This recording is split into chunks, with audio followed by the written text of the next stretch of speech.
abonné leen ci suñu chaîne YouTube ngir jot saa su nekk ay xibaar yu wér te wóor aju ci réew mi ak ci bitim réew. nu ma ko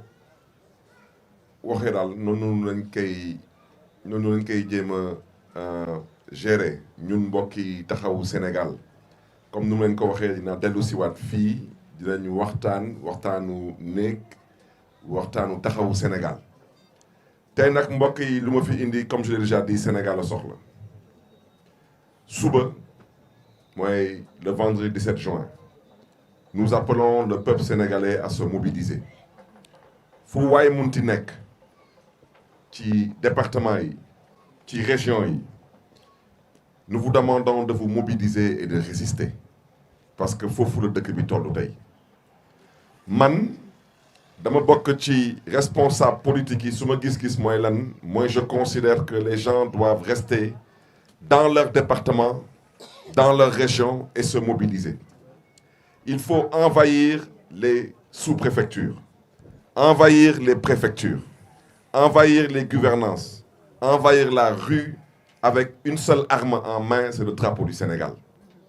Parce que dëkk bi Macky Sall daf ko moomut et il est temps qu'il le comprenne. jël na fi doomu jàmbur génne ko ci dëkk bi exilé ko pour mu bañ a bokk ci élection jël Khalifa Sall galgal ko yàq ay këyitam mu bañ a bokk ci élection tey nag benn cible rek a ko dese ce n'est pas la personne qui compte c'est le principe qu'on défend ça ne passera pas big rek seen waxu kasaw yi ne dañu fekk xawma ay rebelle xawma fan que rebelle yi xawma fan lañu jógee ci dëkk bi te dañuy dugg Dakar y a que un seul rebelle dans ce pays c'est celui qui viole toutes les lois de ce pays et c'est lui Macky Sall c'est lui le rebelle loolu mooy dëkk parce que un rebelle c'est quelqu'un qui ne respecte pas la loi et il y a un rebelle dans ce pays c'est Macky Sall parce qu'il ne respecte pas la loi parce que lu muy def yëpp tey lu ko waral mooy lu mu namm ci dëkk bi mooy troisième mandat te troisième mandat loi bi da koy tere moom nag troisième mandat bi jaral na ko mu rey fi ay sénégalais pour toog wante bii il faut que Macky Sall comprenne une chose kafuñu ak moom waxaalewuñu ak moom te duñu toog fii di raay wax ci ñaar moo mën a am jàmm wala ay jàmm bi mi ngi ci loxo Macky Sall ay bi mi ngi ci loxo Macky Sall wante suba moom xawma lu Macky Sall dul dégg wante suba Macky Sall moom dina dégg définitivement que dëkk bi ay wajuram moomuñu ko te maa ngi jógalu nag ci kàddu yi parce que yenn yebel la il y a eu 14 Sénégalais yi fi ñàkkoon seen bakkan au mois de mars 2021 ndax lan ndax démocratie mën a sax ci biir dëkk bi Pape Alé Niang di chroniqueur am wax bu am solo bu mu wax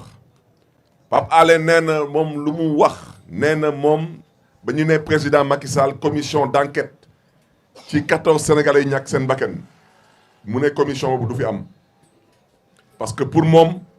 exemple la pour yeneen Sénégalais suñu bëgg a manifester ñu xam ne que suñu génnee ci mbedd bi suñu fa ñàkkee seen bakkan ñoom ñoo perte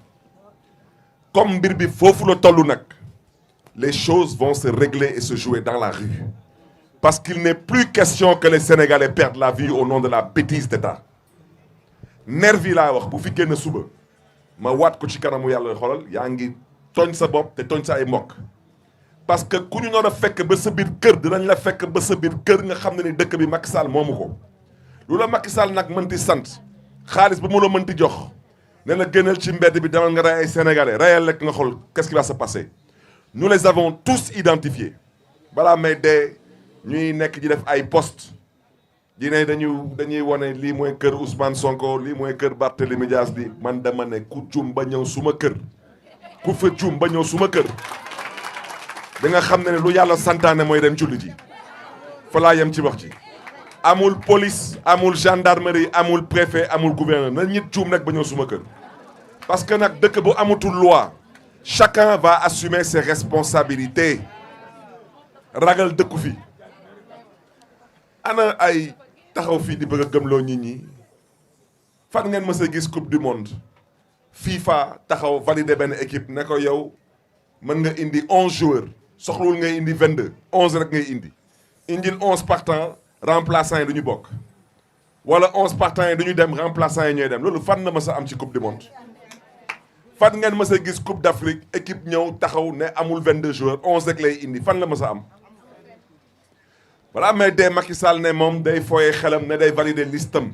titulaire supprimer suppléant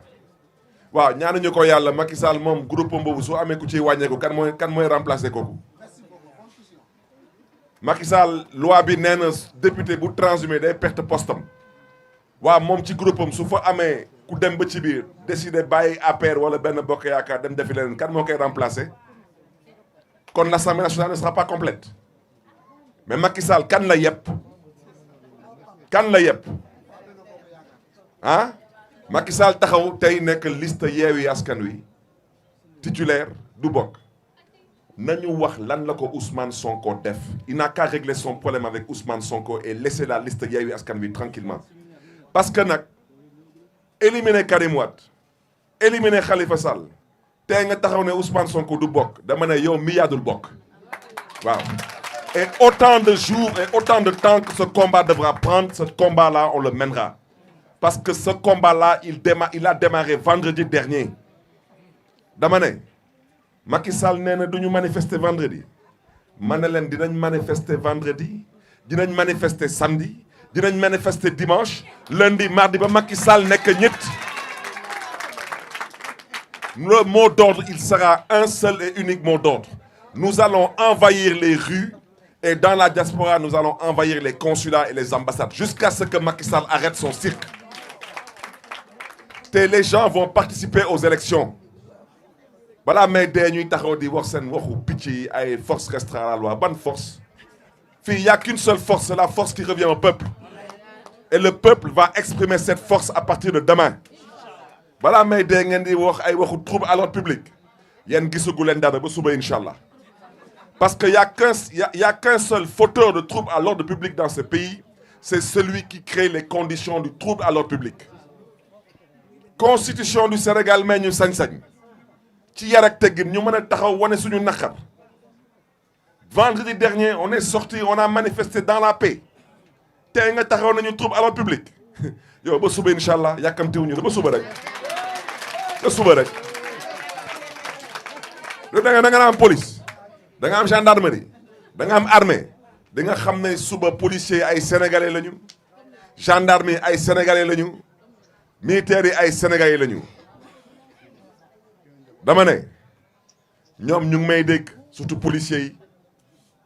xam nañ bu baax lan mooy code MV na ngeen ko jàppee foofu rek MV rek waaw mooy mauvaise volonté rek. Les policiers vous payez les policiers au lance-pierre des salaires de misère, les gendarmes des salaires de misère, le et vous pensez que ce sont ces Sénégalais-là qui vont tuer d'autres Sénégalais au nom de votre bêtise politique. Maintenant, les gradés peuvent faire ce qu'ils veulent. Mais ou bien on vit en république ou on vit dans du n'importe quoi. Et dans du n'importe quoi, le dernier mot reviendra au peuple. Montar Souba, nous vous demandons de rester ici à Guédiawaye. Ne Guédiawaye, qu'on sente que Guédiawaye s'est mobilisé. Que les gens de Pikine restent à Pikine. Ne vous inquiétez pas, les gens de Dakar régleront leurs problèmes à Dakar. Damane, stratégie là. Stratégie là. Ils n'ont pas assez de force de l'ordre pour être dans les 45 départements du Sénégal. Ils n'ont pas assez de force de l'ordre pour être dans les 14 régions du Sénégal. Et je vous dis, ils n'ont pas assez de force de l'ordre pour mater le peuple de Dakar. Nous resterons debout demain. Et n'oubliez pas de prendre vos armes. Votre arme, c'est le drapeau national. Parce que Macky Sall veut nous faire passer pour soi-disant des violents. C'est le seul qui est violent. C'est le seul qui cultive la violence. Nous allons rester debout. Nous allons nous mobiliser. Nous allons résister. Et nous allons résister autant de jours, autant de semaines, autant de mois qu'il le faudra pour que la démocratie continue à rester une réalité au Sénégal. Parce que Macky Sall nekkul ci benn dëgg nekkul ci benn yoon. Balaa may dee mu taxaw ne waaw photo Ousmane Sonko du nekk ci kaw liste bi fan la ko teg. Fan la ko teg. Loi électorale moo ne liste bu ñu validé tête de liste nationale bi photo mooy nekk ci kaw bulletin bi man Barthélémy Diaz man maay tête de liste département Dakar wante man suma photo du nekk ci kaw bulletin bi parce que loi bi nee na photo Ousmane Sonko moo nar a nekk suma kaw bulletin waxuma ko Ousmane waxu ko loi bi moo ko wax Macky Sall nekk suma kaw bulletin du am photo Ousmane Sonko wax yooju wax boobu Macky Sall lekk la engagé mu neex ko la photo d'Ousmane sera dessus mu naqari ko la photo d'Ousmane sera dessus ça prendra autant de jours qu'il faudra on se battra jusqu'à ce que cette question soit réglée et évacuée te nag ma bëgg tamit wax ci leer bi yoon amutul ay waxu xalif général woote na amul du am amul ay cardinal bi nee na amul ay loolu du fi am parce que nag yebel bi dafa doy 14 Sénégalais ont perdu la vie amul benn enquête kenn tëdd ci kaso man toog naa fi suma mairie mu institution de l'État ay nervi songoma mu am ci kenn ku ci ñàkk bakkanam ba tey ñu ngi may topp 14 Sénégalais di exercer benn droit constitutionnel mooy ñaxtu manifester ñu rendi leen rey leen ay vidéo WhatsApp ay nit di yor ay gànnaay ay fetel di dugg ci ay kër di fetel ay nit pour que ne gisul dara dama ne Sénégal gànnaay duñ ko jaay ci magasin wante ba suba rek di ngeen nekk nit par force la ñuy wax par force fan ngeen ko yaakaare ci police ci gendarmerie ak ci ay nervi ba suba rek incha allah ba suba rek yéen da ngeen xam lan la leen mbir bi jaaral rek te ngeen bàyyi ñu ak ñun tamit lan la ñu mbir bi jaaral parce que nag lu ëpp tuuru te bi yoon na wax ji leer faut pas que vous allez penser que bi yoon vous allez seulement abattre des Sénégalais non nervi yi nag dama leen di jox benn message un par un bugguma nag lim ay tur fu ngeen dëkk xam nañ ko na ngeen wax Barthélémy Diaz nee na xam nañ fu ngeen dëkk comme yéen na ngeen xam ngeen ñun fu ñu dëkk ñun xam ngeen fu man waxu Macky Sall comme na ngeen ñàkk jom seen ñàkk jomu bopp yéen nervi yi yéen laay waxal dañu xam fu ngeen dëkk dañ leen di jox protection jox leen ay gànnaay da leen di garantir ay passeport diplomatique ak ay xaalis dama ne xam nañ fu ngeen dëkk def leen nag ñu def ci yéen foofu la dëkk bi tollu tey da ngeen di def ñu def ci yéen Macky Sall dafa dëkk ci palais am ay sécurité am ay police am ay gendarmerie yéen ci koñ yi ngeen dëkk yéen ak ñun ñoo dëkk ba suba rek di ngeen nekk nit par force waaw dama ne ngeen dëkk Pikine dëkk Guédiawaye dëkk Kër Massar dëkk Dakar laa wax xam nañ bu baax fu ngeen dëkk nous allons vous trouver dans vos maisons et vous corriger proprement di ngeen nekk nit su ngeen foog ne ni c'est parce que vous côtoyez des commissaires de police on vous donne un peu d'argent vous avez la protection de l'État vous pensez que mën ngeen def leen neex ba suba rek incha allah et au besoin nous allons cibler certains d'entre vous pour vous donner un exemple na Macky Sall génn ak son parti et qu'il assume ses choix Macky Sall est en train de violer les lois de ce pays ces juges qui accompagnent Macky Sall dans cette forfaiture nous vous mettons en garde vous jouez avec le feu dama ne gis ngeen dëkk bi nañuy waxante dëkk bi nit ñi dañuy gaaw a fàtte ak tamit ñenn ñi bëgg doon ay naaféq gis ngeen première alternance bu mu am ci dëkk bi fii nii bu leen foog ni dafa jóg rek am nii munul c'est pas vrai 2000 bu leen toog ngeen xalaat ni waaw Ablaye Wade dafa gagné Abdou Diouf nii rek Abdou Diouf jël ay dëbb semaine dem ça s'est pas passé comme ça déet balaa ñuy egg ci 2000 dafa amoon 93 fii ci dëkk bi rey nañ fii juge conseil constitutionnel pour que dëkk bi am alternance comme nag dañuy gaaw a fàtte dañuy continuer il faut pas pousser un peuple à bout fii dama ne toog nañ fii juge démissionné ñu bëgg ko defloo mu lank bañ démissionné Kéba Mbaye démissionné keneen ñëw ne day jël place su Kéba Mbaye ñu bëggoon ko defloo yenn yi juge conseil constitutionnel en plein jour on l'a abattu à Dakar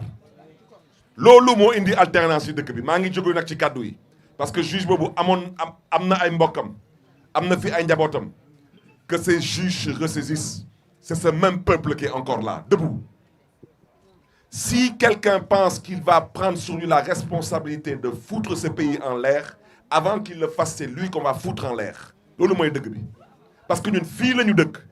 amuñu feneen bu leen kenn nax nous sommes pas des violents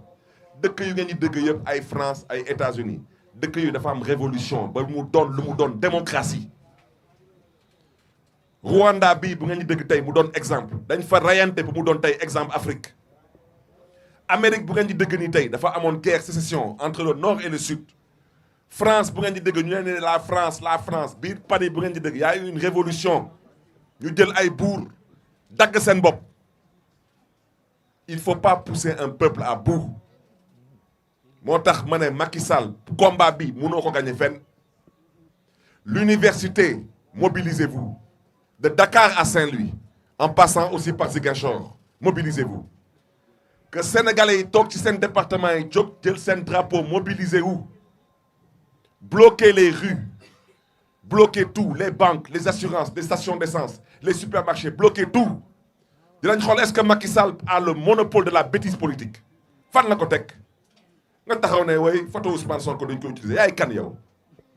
nga taxaw ne waaw diw di bokk yaay kan nga taxaw ne ça suffit dafa doy moo tax gis ngeen wax ci dañ ko guddal maa ngi dem Dakar ñu ngi may xaar ba suba rek incha allah ba suba rek yéen daal dama ne mbokk yi waxtaan leen ak dëkkandoor yi waxtaan leen ak njaboot gi. Guédiawaye bi mobilisez-vous ici à Guédiawaye mobilisez-vous ici. Macky Sall n'a pas les moyens de faire face à toutes les personnes qui vont se mobiliser dans les 45 départements ñoo ngi leen di gërëm dañ di sant mbokk yi. Sénéinfo International. Sénéinfo International. abonné leen ci suñu chaîne YouTube ngir jot saa su nekk ay xibaar yu wér te wóor aju ci réew mi ak ci bitim réew.